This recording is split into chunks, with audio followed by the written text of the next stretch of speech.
할렐루야. 더드림교회 온라인 가정예배에 나오신 모든 성도님들 한 분 한 분을 주님의 이름으로 환영하고 축복합니다. 진리의 영이신 성령께서 주신 그 말씀을 우리가 함께 읽고 또 묵상할 때에 똑같은 감동으로 하나님의 마음을 깨닫게 해주시기를 소망합니다. 그럼 이 시간 찬송가 165장 주님께 영광 찬양 올려드리면서 4월 첫째 주 더드림교회 온라인 가정예배 시작하도록 하겠습니다.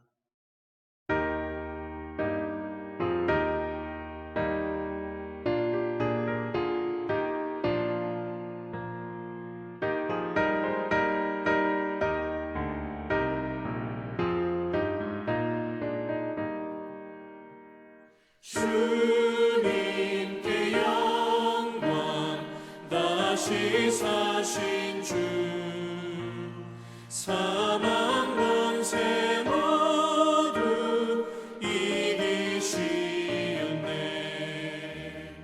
흰 옷 입은 천사 노래를 옮겼고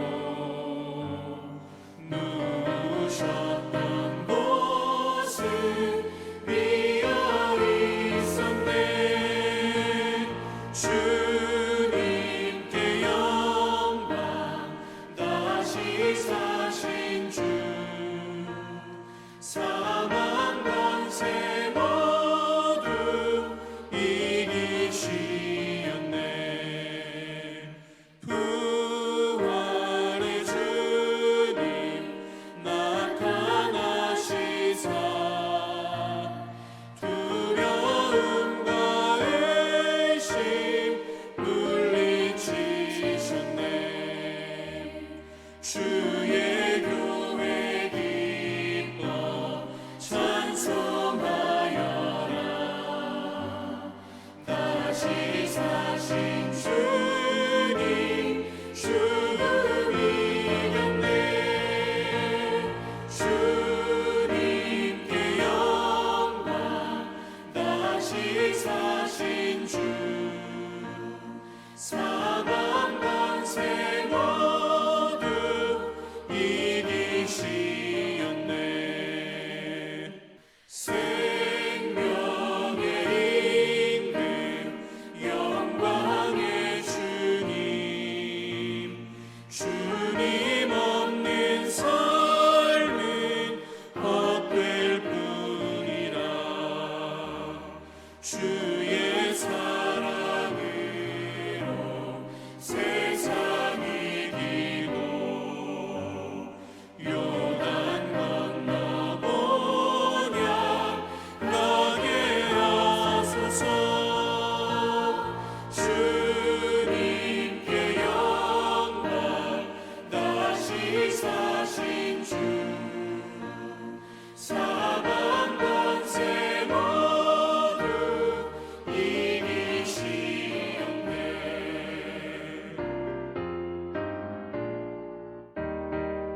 아멘. 오늘 우리에게 주시는 하나님의 말씀은 마태복음 22장 23절로부터 33절까지의 말씀입니다. 하나님의 말씀 마태복음 22장 23절로부터 33절까지의 말씀입니다. 부활이 없다 하는 사두개인들이 그날 예수께 와서 물어 이르되 선생님이여, 모세가 일렀으되 사람이 만일 자식이 없이 죽으면 그 동생이 그 아내에게 장가들어 형을 위하여 상속자를 세울지니라 하였나이다. 우리 중에 칠형제가 있었는데 마지가 장가들었다가 죽어 상속자가 없으므로 그 아내를 그 동생에게 물려주고 그 둘째와 셋째로 일곱째까지 그렇게 하다가 최후에 그 여자도 죽었나이다. 그런즉 그들이 다 그를 취하였으니 부활 때 일곱 중인 누구의 아내가 되리이까? 너희가 성경도 하나님의 능력도 알지 못하는 거로 오해하였도다. 부활 때에는 장가도 아니가고 시집도 아니가고 하늘에 있는 천사들과 같으니라. 죽은 자의 부활을 논할진대 하나님이 너희에게 말씀하신 바 나는 아브라함의 하나님이요 이삭의 하나님이요 야곱의 하나님이로라 하신 것을 읽어보지 못하였느냐? 하나님은 죽은 자의 하나님이 아니요 살아있는 자의 하나님이시니라. 무리가 듣고 그의 가르치심에 놀라더라. 오늘 본문 말씀은 바리새인들과 헤롯 당원들이 야합을 통하여 예수를 함정에 몰아넣으려고 했지만 실패한 현장을 뒤에서 바라보았던 또 다른 종교 지도자들이 예수와 만나는 장면을 볼 수 있습니다. 그들은 스스로 솔로몬 시대의 대제사장이었던 사독의 후손이라고 말하며 사두개인이라고 지칭했던 이들입니다.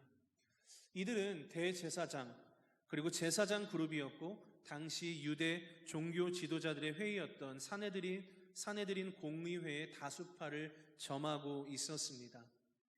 로마 권력은 이들과 협조하여 이스라엘을 통치했고 이들은 그 대가로 큰 부와 특혜를 누리고 있었던 이들입니다. 이들은 일제강점기에 큰 부와 특혜를 누렸던 친일파와도 매우 흡사했다라고도 볼 수 있습니다. 사두개인들은 제사장 그룹이었기 때문에 성전을 매우 중요시했습니다. 율법 중에서도 모세오경만을 강조했습니다. 이 모세오경에는 부활이라고 하는 개념은 거의 나타나지 않았기 때문에 이들은 부활을 인정하지 않았습니다. 오직 눈앞에 보이는 현실만을 바라보면서 살아가는 지극히 현실주의자들이었습니다. 오직 눈앞에 보이는 현실 세계만 존재의 전부라고 생각하는 극단적 현실주의자들인 사두개인들, 그들은 부활이 없다는 자신들의 주장을 관철하기 위해서 아주 교묘한 질문을 가상적으로 만들어내고 있음을 오늘 본문을 통해서 우리는 볼 수 있습니다. 이들은 부활이 얼마나 상식적이지 않은지를 예수께 물으며 자신들이 생각하는 선에서 가장 합리적인 질문을 던졌다라고 생각을 했을 것입니다. 당시 유대인들에게 있어서 그 풍습에 의하면 계대 결혼이라고 하는 아주 독특한 제도가 있었습니다. 즉 다시 말하면 형이 자식이 없이 죽으면 그 동생이 형수에게 자식을 낳아 대를 이어가게 해주었던 그런 결혼 제도였습니다. 그런데 이 계대 결혼도 흔한 일은 아닌데도 불구하고 더 흔하지 않은 가상적인 이야기를 그들은 지어내고 있음을 볼 수 있습니다. 사두개인들은 마치 하나님을 믿지 않으면서도 엉뚱한 논증거리로 사람들을 골탕 먹이던 이중적 종교 지도자들의 모습과도 같습니다. 어쩌면 현실이라고 하는 문제에 갇혀 하나님의 일하심과 역사하심을 바라보지 못하는 그런 이들이었다라고도 할 수 있습니다.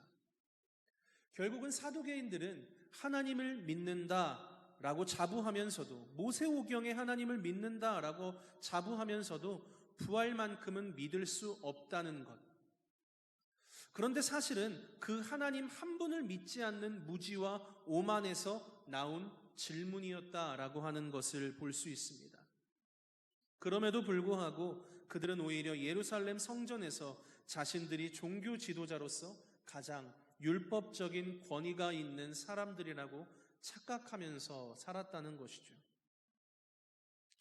모세의 율법에 기록된 계대 결혼에 대한 의미는 믿음으로 하나 된 공동체는 서로 사랑하며 약한 형제를 돌보는 것, 즉 죽은 형제의 아내와 결혼하는 법 또한 홀로 된 여인을 위해 가족이 져야 할 돌봄의 의무가 계대 결혼의 핵심인 것입니다.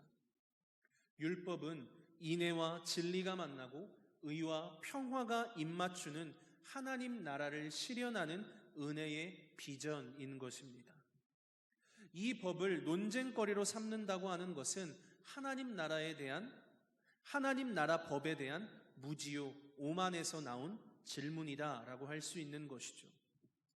그런 눈앞에 보이는 것밖에는 믿지 못하는 아주 극단적인 현실주의자들이었던 사두개인들에게 예수님께서는 아주 단호하게 선언하고 계심을 볼 수 있습니다.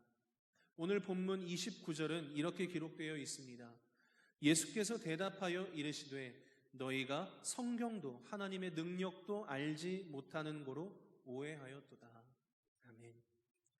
죽은 자의 부활을 믿지 못하고 그래서 내세조차도 인정하지 않는 사두개인들, 궁극적으로 그들은 전능하신 하나님을 믿지 않는 것이었습니다. 예수님은 무지와 오만으로 가득한 사두개인들을 향해 이렇게 말씀하십니다. 하나님은 죽은 자의 하나님이 아니라 산자의 하나님이라는 사실 자체가 부활의 증거이다 라고 말씀하시는 것이죠. 예수님 당시에 예수님을 대적했던 자들은 하나같이 종교 지도자들로 하나님을 나름대로 해석한 자들이었습니다. 안타깝게도 하나님을 해석했던 내 잣대로 오히려 하나님을 대적하는 자가 되고 말았던 것이죠. 이 말씀의 뜻을 마음속에 새기면서 오늘 우리가 과연 전능하신 하나님, 살아계신 하나님, 죽음 이후에도 우리의 삶을 주관하시고 축복하시는 전능하신 그 아버지, 창조의 하나님을 정말로 내가 믿고 있는가, 믿지 않는가를 정직하게 돌아보며 회개해야 할 줄로 믿습니다. 예수님께서 선포하시고 보여주신 부활은 새롭게 창조된 몸, 하나님 안에 있는 새로운 존재의 형식, 더 이상 죽지 않은 새로운 몸, 죽은 생명에서 죽지 않는 생명으로 옮겨진 몸, 영생을 의미하는 것입니다. 예수님의 부활, 이 부활은 우리가 이해하고 경험할 수 없기 때문에 아직 우리가 온전히 알 수 없는 것이요 신비적인 것입니다. 사두개인들이 생각한 부활은 이전으로 돌아간 몸이라면 예수님께서 선포하신 부활은 완전히 새로운 몸입니다. 예수님께서는 이것이 성경에서 말하는 부활이요 하나님의 능력이 드러난 부활이요 살아있는 하나님의 생명이 드러난 부활이라 선포하셨습니다. 이 부활은 우리의 생각의 방식 밖에 있는, 우리의 상식 밖에 있는 초월적 선포이기에 우리의 믿음과 소망 그리고 사랑으로 기대하며 기다리는 것입니다. 이것은 마치 어머니의 자궁 안에 있는 아이가 바깥 세상을 모르는 것과 마찬가지입니다. 오직 우리는 예수님을 신뢰하며 최후의 임할 부활과 새 하늘과 새 땅과 완성된 하나님 나라를 소망하고 하나님과 이웃을 사랑하는 삶을 살아야 할 뿐입니다. 이 놀라운 부활 생명의 삶을 사는 우리 모두가 되기를 주님의 이름으로 소망합니다. 그래서 하나님 나라의 은혜의 비전, 그 비전을 성취하며 우리 각자의 삶의 자리에서 하나님 나라를 꿈꾸는 복된 삶 살아가는 우리 모두가 되기를 바랍니다. 기도하겠습니다. 부활의 소망 되신 살아계신 하나님 아버지 참으로 감사합니다. 세상은 죽으면 끝이다. 그렇기에 오늘 하루를 즐기며 만끽하며 살아가는 것이 전부라고 말하고 있습니다. 그렇지만 오늘을 살아가는 그리스도인이 오늘의 삶에 충실할 수 있는 이유는 다시 오실 주님, 그 주님께서 이루실 부활의 소망이 있기에 믿음으로 살아가고 주님의 말씀에 순종하는 삶을 살아갈 수 있습니다. 주님께서 주시는 부활의 소망, 그 믿음으로 오늘도 주어진 삶 속에서 당당하게 한 걸음 한 걸음 걸어가게 하여 주시옵소서. 감사드리며 부활의 소망이요 기쁨이 되신 예수 그리스도의 이름으로 기도합니다. 아멘. 하늘에 계신 우리 아버지, 아버지의 이름을 거룩하게 하시며 아버지의 나라가 오게 하시며 아버지의 뜻이 하늘에서와 같이 땅에서도 이루어지게 하소서. 오늘 우리에게 일용할 양식을 주시고 우리가 우리에게 잘못한 사람을 용서하여 준 것 같이 우리 죄를 용서하여 주시고 우리를 시험에 빠지지 않게 하시고 악에서 구하소서. 나라와 권능과 영광이 영원히 아버지의 것입니다. 아멘.